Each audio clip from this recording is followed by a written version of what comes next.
Luckily, Lana and Lydia were sitting in the restaurant enjoying their breakfast that morning. I have a question for you, Leilana.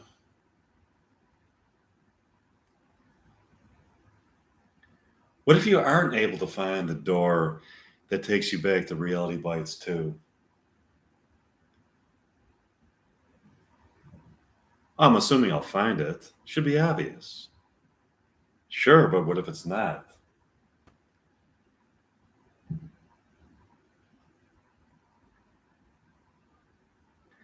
Leilana appears a character from Reality Bites 2 will be stuck in Beetlejuice 2.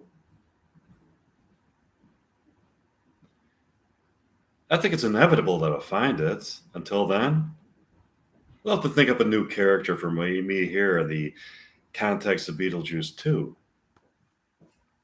Okay, Leilana. In order to do that, we'll have to think of how Leilana Pierce and Lydia Dietz are interrelated. Sure.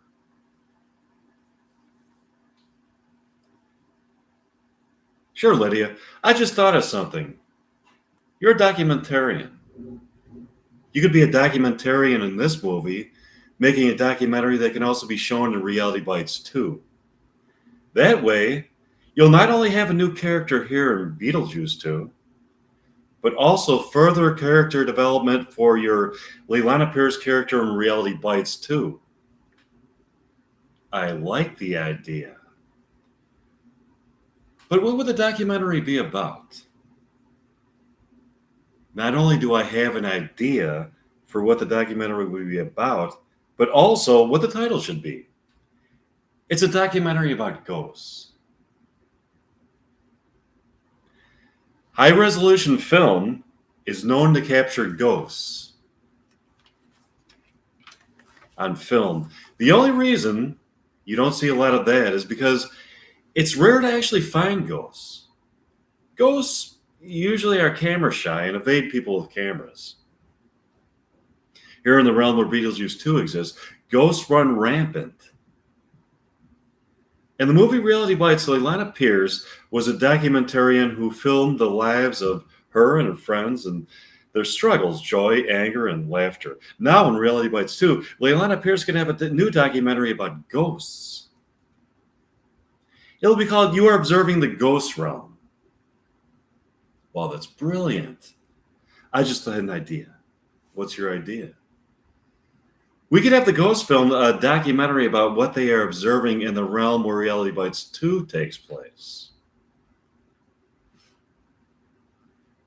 Or we could have the ghosts in the ghost realm film a documentary about what they are observing in the realm where Reality Bites 2 takes place. Can the ghosts see into the realm where Reality Bites 2 takes place? Yes, they can. They can spook and haunt the characters in Reality Bites 2. The characters in Reality Bites 2 may be in different situations when all of a sudden they hear haunting sounds that seem to beckon them. Incidentally, that gives us characters for us to be in Reality Bites 2. We would be the ghosts from Beetlejuice 2, interacting with the characters from Bites 2, helping them to find these ghosts. So in that way, there would be characters for the people in Beetlejuice 2 to portray in Reality Bites 2. The documentary that the ghosts are making would be called You Are Being Observed by the Ghost Realm. This should be wonderful. I'm excited to get it started. Look out the window, Leilana. Do you see that taxi cab? I see it. It's driving itself. What else did you notice about it? It's a taxi cab that was driven near the set during the filming of Reality Bites 2. We kept looking at it, but didn't see a driver at the wheel. Now, here we are at the set of Beetlejuice 2. I just thought of something. I wonder if it's a doorway, so to speak, to the set of Reality Bites 2. Why don't we go and find out? Sure.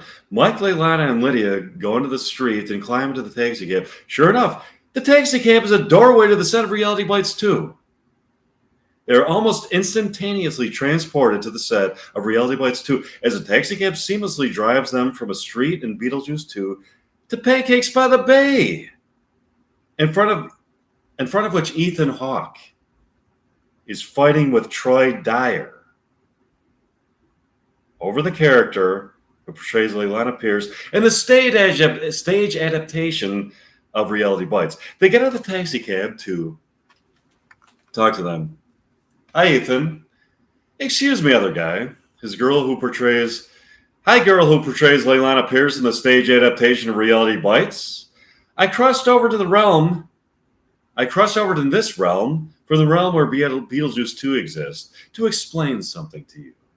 For starters, have any of you sensed a kind of phantasmagoric presence nearby? We have. Do you know why that is? It's because... Hi, is your name Trish Hologram? I'm doing my Beetlejuice 2. Oh, anyways, it's because... wait a minute. Okay, so... also, Leilani has been filming a documentary about ghosts in the realm where Beetlejuice 2 exists. She wants to show the documentary here in the realm where Reality Bites 2 exists. Do you approve of that? Sure. That'd be fascinating. Great. We'll get that started. They talk in the evening. They get up the next morning and go to Pancakes by the Bay for breakfast and coffee. The waitress Penelope takes her order. Good morning, people. How can I help you? At the table is seated Ethan, Sheila, Charlie, Leilani, Lydia, and Mike. I'll have the Bayside griddle case with butter and strawberry syrup and a cup of Mountain Morning coffee. As a matter of fact, would the rest of you people like the same? They nod their heads in approval. Penelope brings out the food and they begin to feast.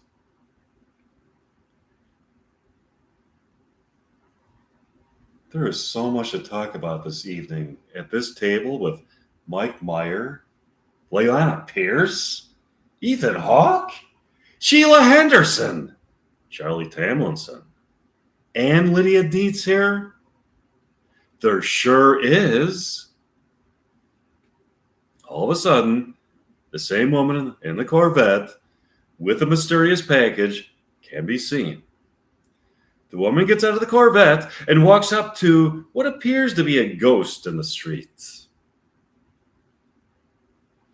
It is a faint apparition and has a barely perceptible countenance which bespeaks an otherworldly involvement.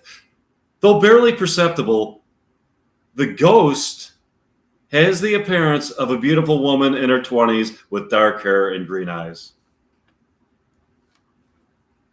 The ghost proceeds to enter the front door of the Pancakes by the Bay and approach the table where they are sitting. The ghost then places the package under the table and stares into the eyes of the people at the table and stares into each of the people at the table's eyes.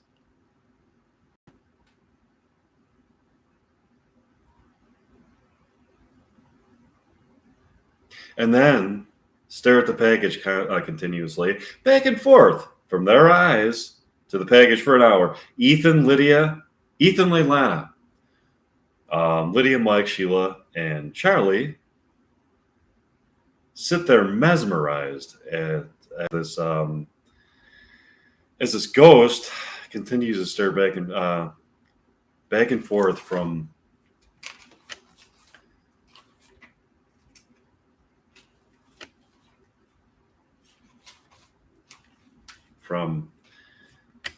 their eyes to the package. She then travels back into the ghost realm. She didn't say anything while she was in the restaurant with them, but can be heard in strange whispers from the ghost realm. They hear her saying, "Do not open this package until I tell you. Keep it in a safe place." I wonder what is in the package. I'm not sure, Mike.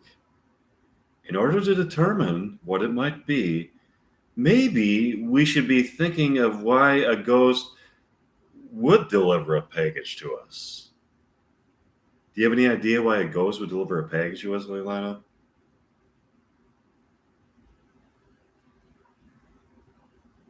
I'm pondering that, Sheila. I can't think of anything. Can you think of anything, Mike? Here's a profound theory for you. Maybe contained within the box um, are the ghosts of family members and friends that we have known in our lives. When we open the package, they will be unleashed here in material reality, where for a moment they will rematerialize in human form, after which they will return to the ghost realm. That's a cool theory, Mike. But how can you arrive? How did you arrive at it? First, I thought of why a ghost would visit us here. I thought that maybe the purpose of the purpose of the ghost visit is to bring us in touch with the ghost realm, so that we might keep in contact with friends and family members who are deceased. Then I thought that she put them in the package as a kind of surprise for us to enjoy. I hope that's correct. All of a sudden, the package starts shifting around on the table. It starts rotating. The door to the restaurant suddenly opens by itself, and the package jettisons through it as if by an unseen presence. What are we going to do now? The package is gone. You're right, Charlie. What are we going to do now? If my theory is correct, and there are ghosts of our relatives in the package, maybe they heard our conversation and were spooked by it, so they scurried off. That's possible, Mike. Leilana, would you like to wander around town and then practice some more William Shakespeare dialogue and other famous dialogue about other famous playwrights? Sure. Mike and Leilana practice more William Shakespeare dialogue. Here's the next one. Now I got to get some dialogue of other playwrights. Now we're gonna get my dialogue book out. Um,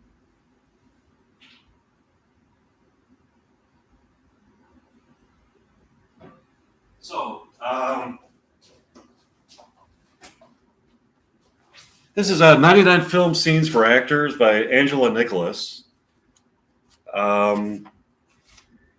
It's got samples from different movies throughout the ages, and it was published in 1999 by the Library of Congress, catalog number 98-92771, ISBN 0-380-798-042. Okay. I'm going to start with what movie? Clerks. Okay. Miramax Films, 1994. Screenplay by Kevin Smith. Directed by Kevin Smith. Characters: Dante, Brian O'Halloran, and Randall, Jeff Anderson. Notes: Dante and Randall are good friends, around 20 years old. They work for the same boss in dead-end jobs in a New Jersey town. Dante works at the Quick Stop Deli and takes it far too seriously. And Randall runs a video store next door and doesn't take it seriously at all. Dante has a girlfriend, Veronica, who goes to college and is urging him to do the same. He has an ex-girlfriend, Caitlin, that he obsesses about and has been talking to lately on the phone. She has a boyfriend, but hasn't told Dante about him yet. And Dante is fantasizing about a reunion. Randall's an easygoing stoner who lives in the moment and has no illusions about where his life is going. He can be obnoxious and sensitive at the same time. Clerks follows this hapless pair through the course of a very bad day. Dante has already been called into work on his day off and had a fight with Veronica over past sexual partners. Randall comes over to this deli to visit. Interior convenience store, Dave. Randall pulls a soda from the cooler. Want something to drink? I'm buying. No, thanks. Who was on the phone this morning at about 2:30? I was trying to call for half an hour. Why? I wanted to use your car. He walks by a row of snacks and grabs one without looking at it. Snack cake. Dante sits in his seat behind the register. Randall grabs a paper and joins him behind the counter. You don't want to know. You called Caitlin again.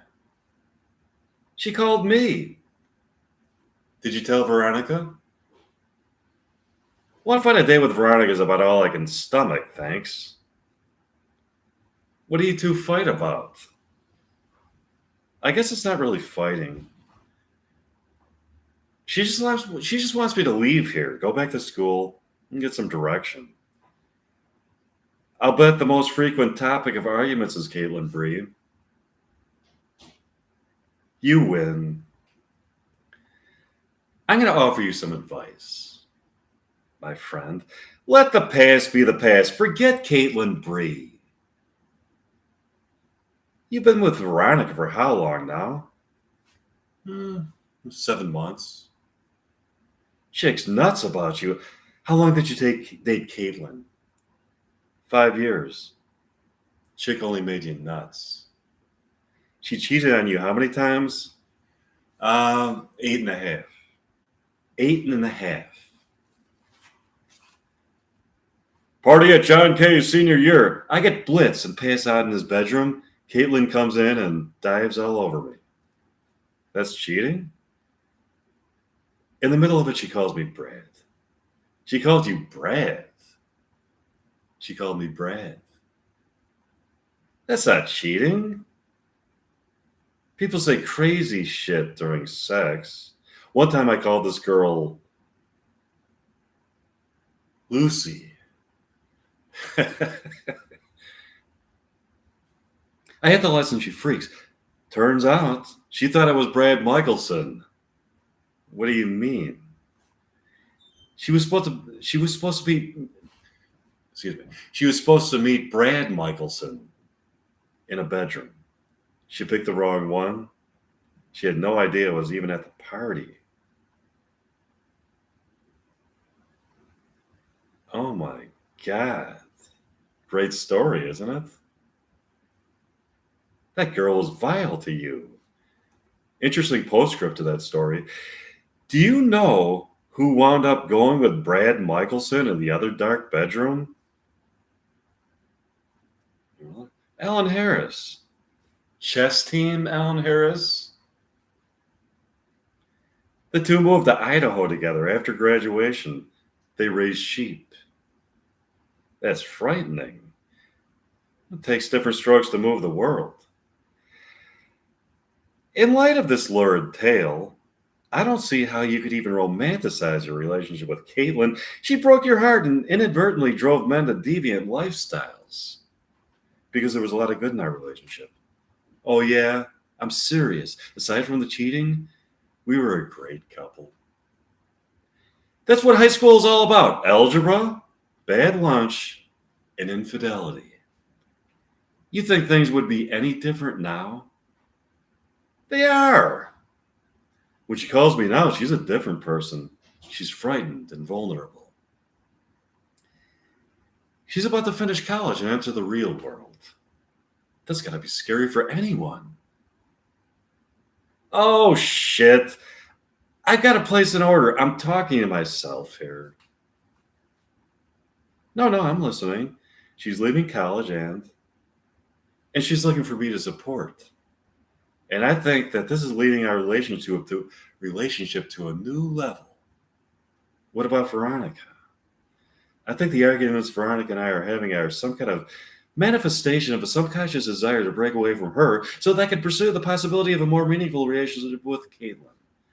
Caitlin's on the same wavelength? I think it's safe to say yes. Then I think all four of you had better sit down and talk it over. All four?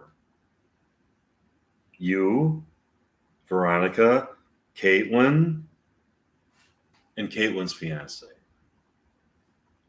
The headline of the engagement announcement reads, Bree to wed Asian design major.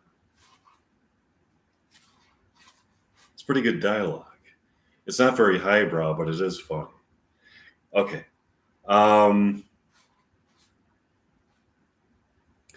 Dante's day goes from bad to worse when he gets the news of Caitlin's engagement, see previous scene. Then Caitlin unexpectedly shows up to the deli where Dante is having trouble coping.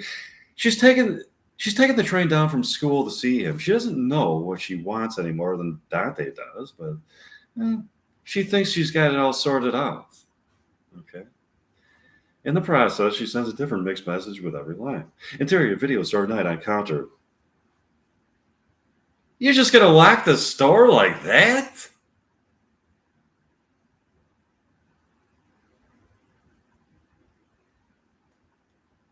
I get a blowjob from her and then I'll fuck her.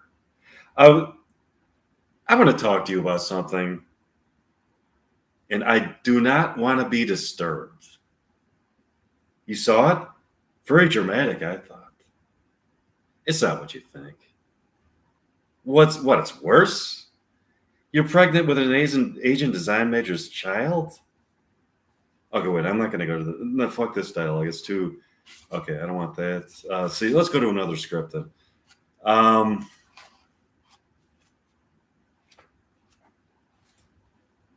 Let's see, what else? Fuck. Okay, broadcast news. Broadcast news.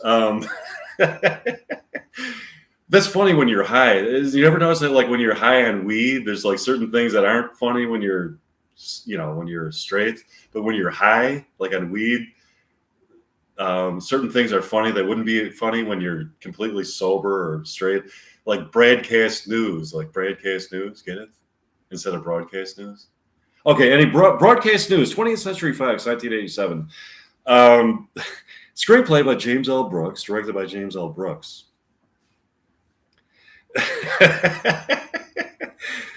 Characters: Jane, Holly Hunter, Tom, William Hurt. Jane is a television news editor, a compulsive perfectionist, passionate, and obsessive about excellence. She loves her job and gives it 200%, which is impossible because, by definition, one can only give their job 100%. So how is it even possible to give a job 200%? Anyways, she meets Tom at a convention where she's just given a speech that bombed because it had integrity. Oh, that's clever. Okay. Tom appreciated the speech. They go out that night and return to their hotel room. She's attracted to Tom, but now finds out more about him. Tom is trapped halfway between his feelings of inadequacy and his extreme narcissism. Interior, Jane's room, night. A small, good room, her working paraphernalia, very much in evidence. The quality briefcase, the reams of well-organized notes, the thick contact book. Jane is sitting on the bed. Tom, not far away in a room, in the room's only chair. One lamp is on, and it serves to place Jane in the shadows and cast Tom in an enormously flattering light. Music comes from her miniature portable stereo system. Come on. Even I'm not that hard on myself. No, I really got this job on a fluke. And wait till you hear where it ends up. Jane smiles at a calming smile. Or Jane smiles a calming smile. I was doing sports at the station. The newspaper ran this untrue story that I was leaving, and they got all these tons of protest mail, so they made me an anchor. So great, right?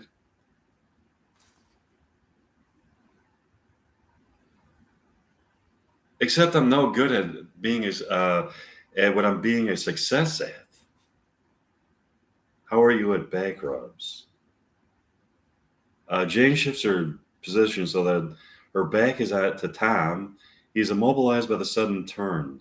Jane waits just a bit longer than it would take for Tom to run from the chair to her side before experiencing the ghost-like clutch of rejection.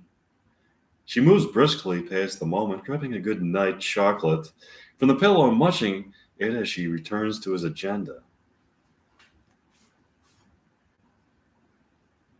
It's sort of normal, the way you feel. In graduate school, everyone thought that the only mistake the admissions committee made was letting them in. He moves to the bed. Listen to me. You keep on thinking that I'm somebody that lacks confidence. That's not it. I know I can talk well enough, and I'm not bad at making contact with people. But I don't like the feeling that I'm pretending to be a reporter. And half the time, I don't even really get the news I'm talking about. It isn't that I'm down on myself. Trust me, I stink. I trust you. I didn't have the chance to really get good at sports. I was bad. I thought I was starting to do interesting features but hockey is big at the station. And what about the obvious remedy? Reversing things. Maybe getting a job in a newspaper. I don't write. Ah, but that didn't stop me from sending out audition tapes to bigger stations and the networks. Well, come on. It is your life. Nobody's tying you to the fast track. Did you go to college? 1 year. Almost 1 year. So you're not well educated and you have almost no experience and you can't write. And I'm making a fortune. It's hard for me to advise you since you personify something that I truly think is dangerous. Uh-huh. I agree with you. You're not qualified. So get qualified. You can insist on being better prepared. You don't have to leave it at that. I don't write. I'm not schooled. I don't understand the news I'm reading. But at least I'm upset about it, folks. Whoa. This was a mistake. Just what do you want from me anyway? Permission to be a fake? Stop whining and do something about it. Well, you don't have to start right now. I hated the way you talked to me just now. And it wasn't just because you were right. So more about broadcast news. I forgot what a good movie this was. Okay. I was in the shower. Enter Aaron's apartment. Nice. How did it go? You didn't see it or speak to anybody? No. Then it went well.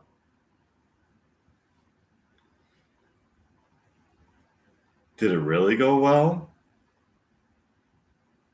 Define your terms. Do you feel good about it? No. Do others feel you did well? No. Then what was good about it? I lost 6 pounds. Aaron, will you tell me? It was great. Writing my little first-rate copy, sitting on my jacket, punching my one thought. But I had this historic attack of flap sweat. So they'll never let me anchor again. Oh, I lost one of your shoulder pads. I think it drowned. How was your evening anyway? What do you mean flap sweat? You're making too much out of it. I'll bet you were the only one aware of it. People phoned in. Stop kidding. I want to know what happened. I'm not kidding. There were complaining phone calls because you were sweating? No, nice ones, worried that I was having a heart attack. If all that happened, how come you're so chipper? I don't know. At a certain point, it was so off the chart bad. It was so off the chart bad it got funny. My central nervous system was telling me something, Jane. Sweat pouring down my face, makeup falling into my eyes. People turning this fusillade of blow dryers on me. Um, Also, I could read introductions to other people who are covering stories, which is what I like to do anyway. Yes. And I'm chipper because you finally showed up. Erin kisses her bare shoulder. I'm going to cook for us. Tequila and eggs sound good. I have to be somewhere. He looks at the clock, reading 1:15 in the morning. I told you what his name. I told you what's his name, Tom. That I call him. I mean, it can wait, right? I don't know. I knew it. Get out of my house now. I want you out of here. I'm not kidding. Get out of here. You go to hell. She starts to leave. Come back here. Come on, don't go. This is important. Yeah, well, I think it's important for you too. Come on, sit down. She says he walks to the desk and looks at her briefly. Says, what? Let me think a second. It's tough. A remarkably long silence. Her mind wanders. She takes stock. It is evident that he's trying to get it right, reaching into himself. Ah, Jane? Okay, let's take the part that has nothing to do with me. Let's let me just be your most trusted friend, the one who gets to say all the awful things to you, you know? Yes, I guess, yes.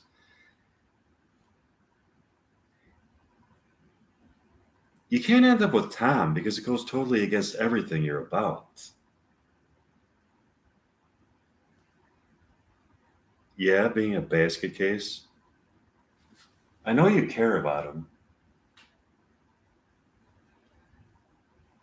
I've never seen you like this about anyone else, so please don't take it wrong when I tell you that I believe that Tom, well, a very nice guy, is the devil.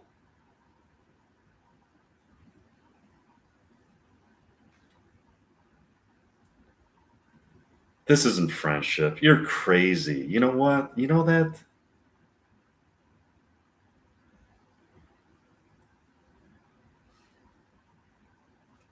What do you think the devil's going to look like if he's around?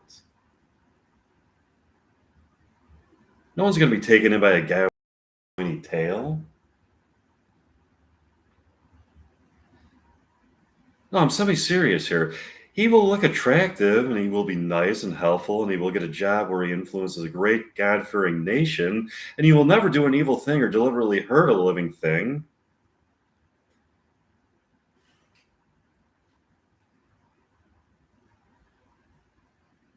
He will just bit by little bit lower our standards.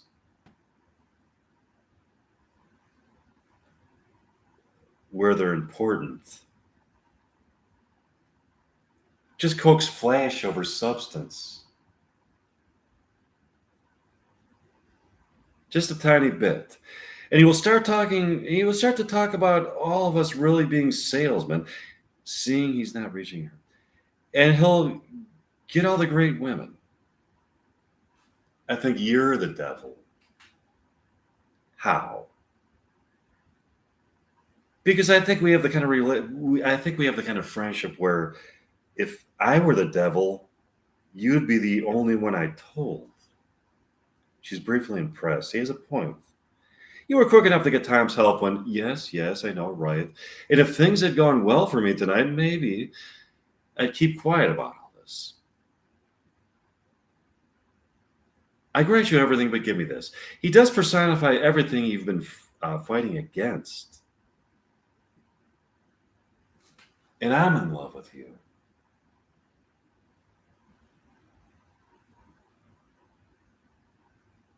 How do you like that? I buried the lead.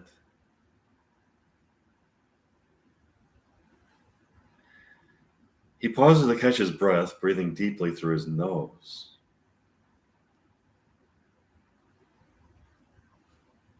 I've got to say that aloud. It takes too much out of me.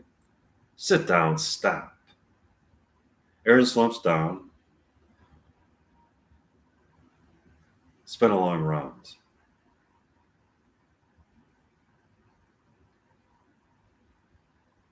I've never fought for anyone before. Does anyone win one of these things? Do the Right Thing. That was a really good movie. I'll do some of Do the Right Thing. Um,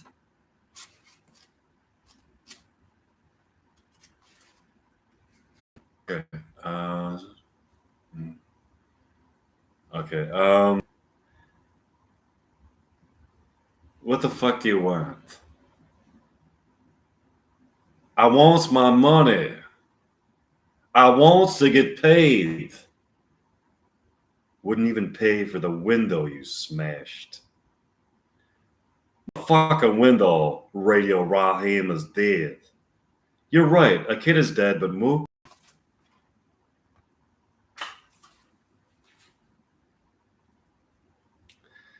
Uh, this isn't the time. Fuck that. The time is fucking now. You know, I'm sorry about Sal's Famous Pizzeria, but I gotta live too. I gotta get paid. We both do. We all know you're gonna get over with the insurance money anyway. You know the deal. Do we now? Quit bullshitting. You don't know shit about shit. I know I wants to get my money. How much? How much owe you? My salary, $250. 1, 2, 3, 4, 5. Sal shows the C notes to Mookie. They hit him in the chest and fall to the sidewalk. Are you happy now? That's $500. You just got paid, Mookie. You're a rich man. Now your life is set. You'll never have to another word. Wait a minute. Okay. Wait a minute. A care in the world, Mookie. You're a wealthy fucking Rockefeller. You just got paid, so leave me the fuck alone.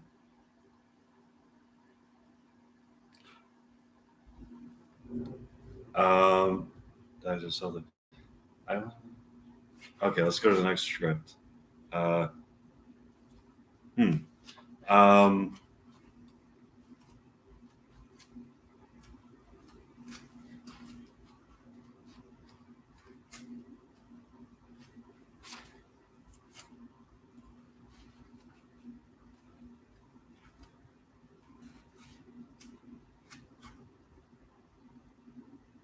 Shortcuts, 1993 Fine Line Cinema. It's a really good movie.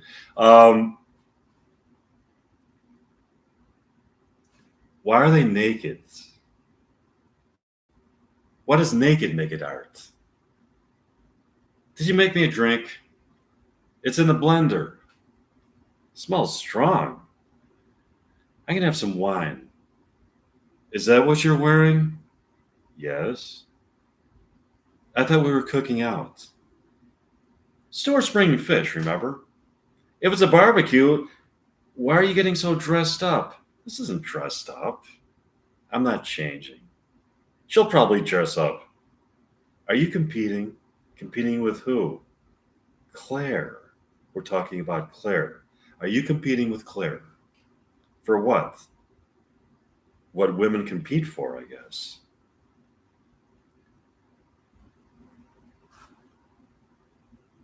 Um,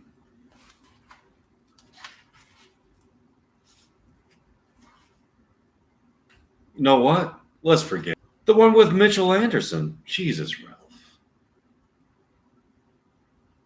That was 3 years ago.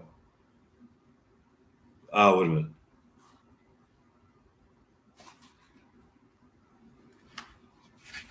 All right, Ralph. Okay, so somehow the two of us. Let's see. I don't want to read that dialogue.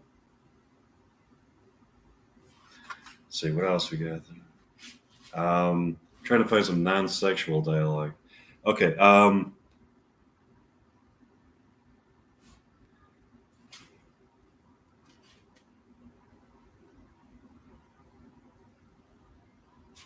Let's go to Shakespeare. Or do some of the Shakespeare stuff.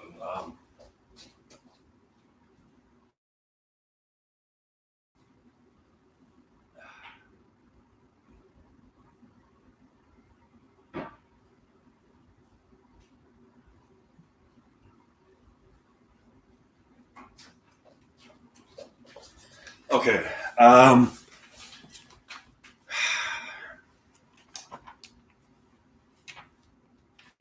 Midsummer Night's Dream.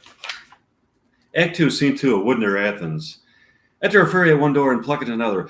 How now, spirit, whither wander you? Over the hill, over dale, through bush, through briar, over park, over pale, through flood, through fire. I do wander everywhere, swifter than the moon's sphere.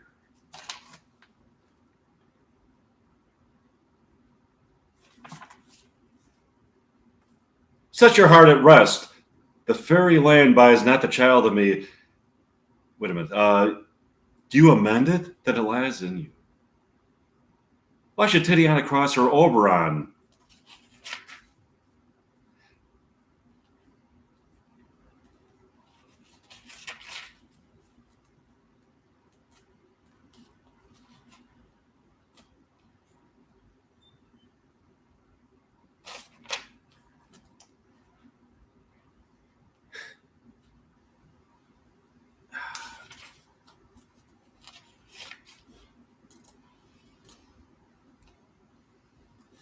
Lysander, speak again. Thou run away, thou coward. Art thou fled? Speak, in some bush. Where dost thou hide thy head? Thou coward, art thou bragging to the stars, telling the bushes that thou looked for wars, and wilt not come? Come, recreant, come, thou child. I'll whip thee with a rod. He is defiled that draws a sword on thee. A sword. I'm going to go to Romeo and Juliet. That was a little bit of Midsummer Night's Dream. Okay.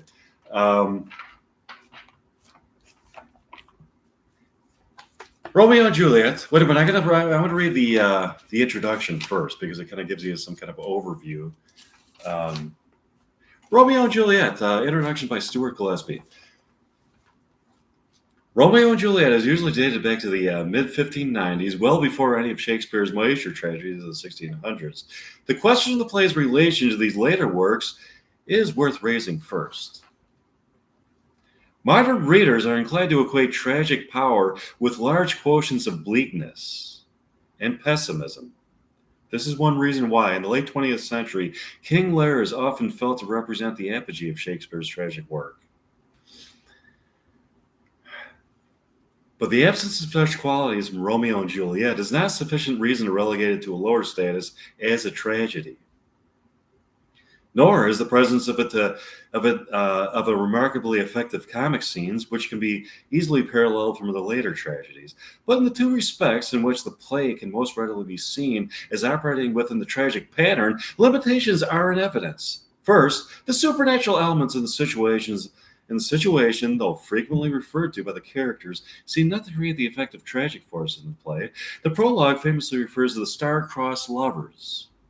And Romeo begins by describing the fear of some consequence hanging in the stars that will expire the term of his life. But these references to fate and fortune never build up to a coherent explanation for the play's catastrophe. Romeo's death scene itself offers no suggestion of cosmic forces at work, and the chain of events which led to it described by Friar Lawrence in his final resume as a mere sequence of accidents. Secondly, the 2 points in Act 5 offering scope for climactic and tragic intensity, containing the deaths of Romeo and Juliet, 50 lines apart in Act 5, Scene 3, are both emotionally frigid. Neither character looks death in the face as it really is. Death is to them a relief, almost a mere figure of speech.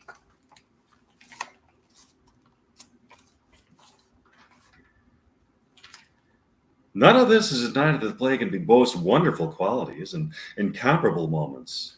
It is merely to say that we should not imagine its appeal to lie principally in its tragicality or associated too strongly with Shakespeare's later tragedies. In other ways, in fact, the play gains by comparison with later Shakespearean works. Not a few of Shakespeare's later young lovers seem insipid and half-hearted creations when we recall the robust and vibrant energy with which Romeo and Juliet are invested. Shakespeare's achievement here does not lie in giving the lovers truth to life in any direct sense. The extreme youth of Juliet, for example, seems to have more to do with romance than with contemporary reality.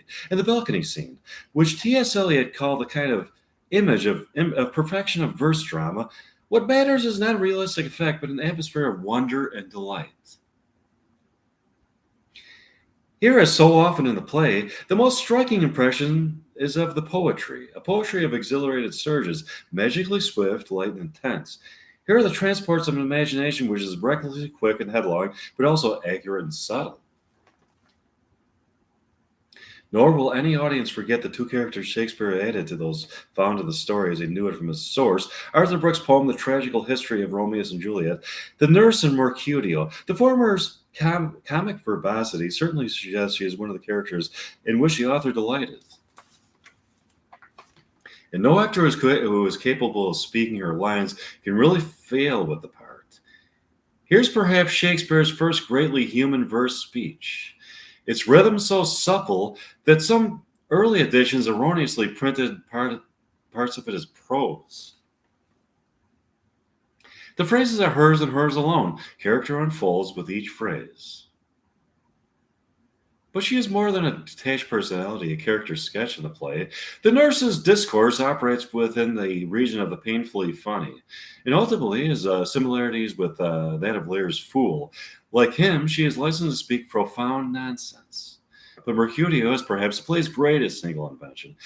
His exquisite ebullience and overflow of youthful life issues out of his wit, in which arena he's the only match for Romeo. It was once said that Shakespeare was obliged to kill Mercutio in the third act, lest he be killed by him. That Mercutio's appeal risks overbalancing the play and distracting us from the lovers. Mercutio's death is at any rate something of a showstopper. It involves a serious sense of loss, more serious in many ways than those we experienced with the lovers. They have made worms meat of me. I have it, and soundly too, are Mercutio's last words. He has no regrets, nor any hypocrisy of resignation, but dies with his teeth set impenitently himself to the last. Scene 2, Capulet's orchard, enter Romeo. He just has scars that never felt the wound. Enter Juliet above at a window. But soft, what light through yonder window breaks? It is the east, and Juliet is the sun. Arise, fair sun, and kill the envious moon, who is already sick and pale with grief, that thou her maid art more fair than she. Be not her maid.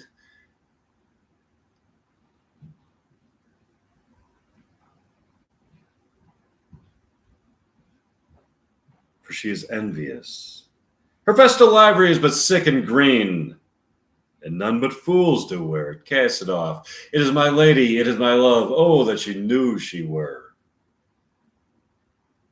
She speaks, yet she says nothing. What of that? Her eye discourses, I will answer it. I am too bold. Two of the fair stars in all the heaven having do entreat her eyes to swinkle their spheres till they return. What if her eyes were there, they in her head? The brightness of her cheek would shame those stars, as daylight doth a lamp. But through the airy region stream so bright that birds would sing and think it were not night.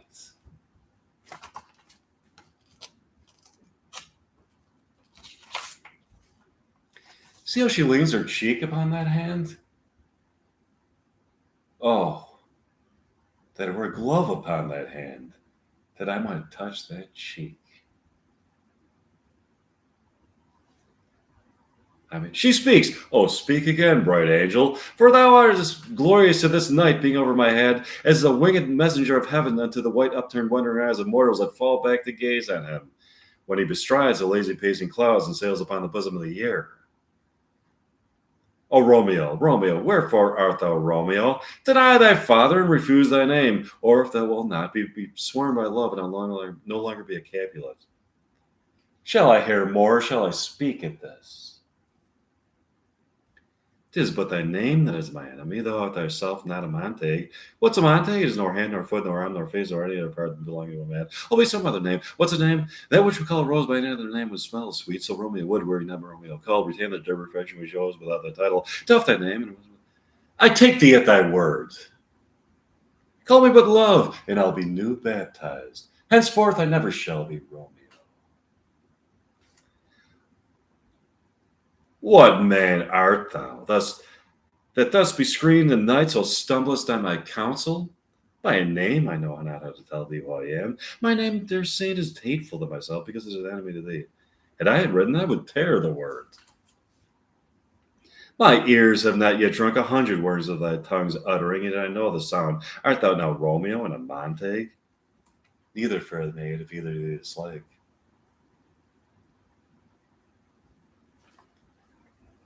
How canst thou hither, tell me, and wherefore? The orchard walls are high and hard to climb, and the place death considering who thou art.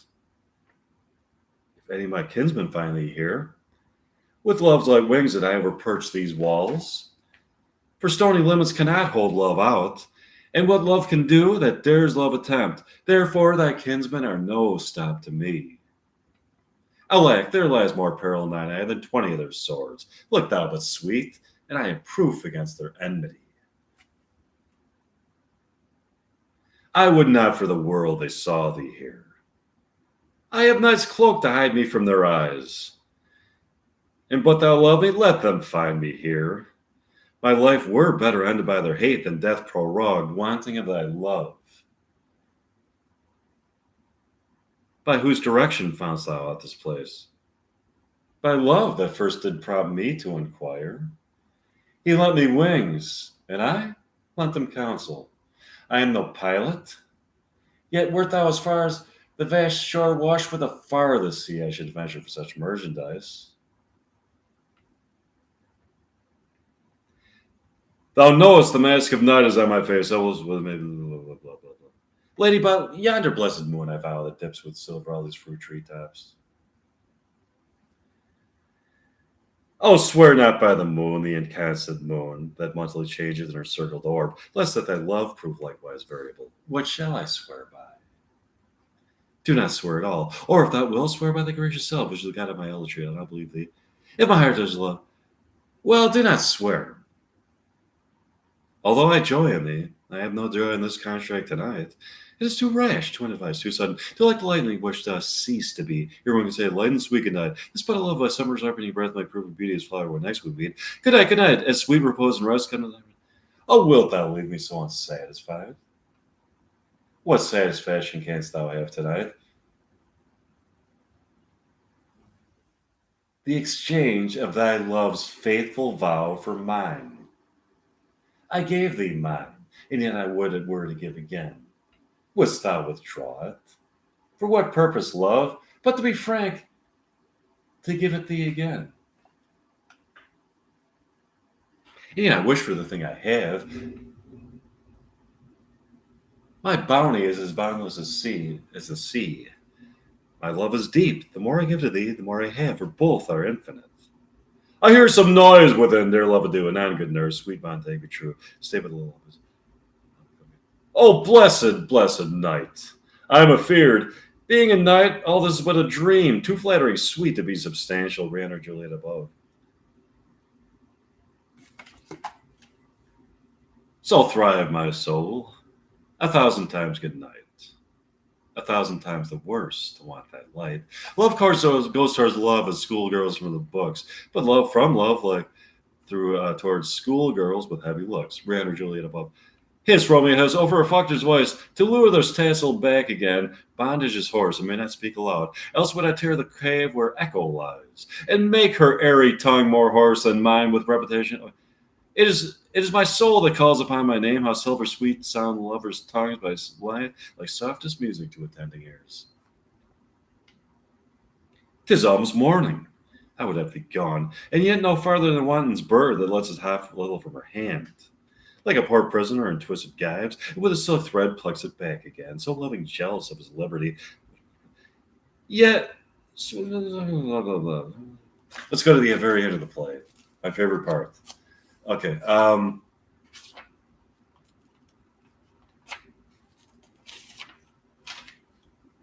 Give me the mattock and the wrenching iron. Oh, take this letter early in the morning. See thou deliver it to my father. Give me the light upon the life I charge thee. Whatever thou hearest or seest, stand all aloof. And do not interrupt me in my course while I descend into this bed of death. Is partly to behold my lady's face, but chiefly to take thence from her dead finger a precious ring. A ring that I must use in dear employments. Therefore, hence, be gone.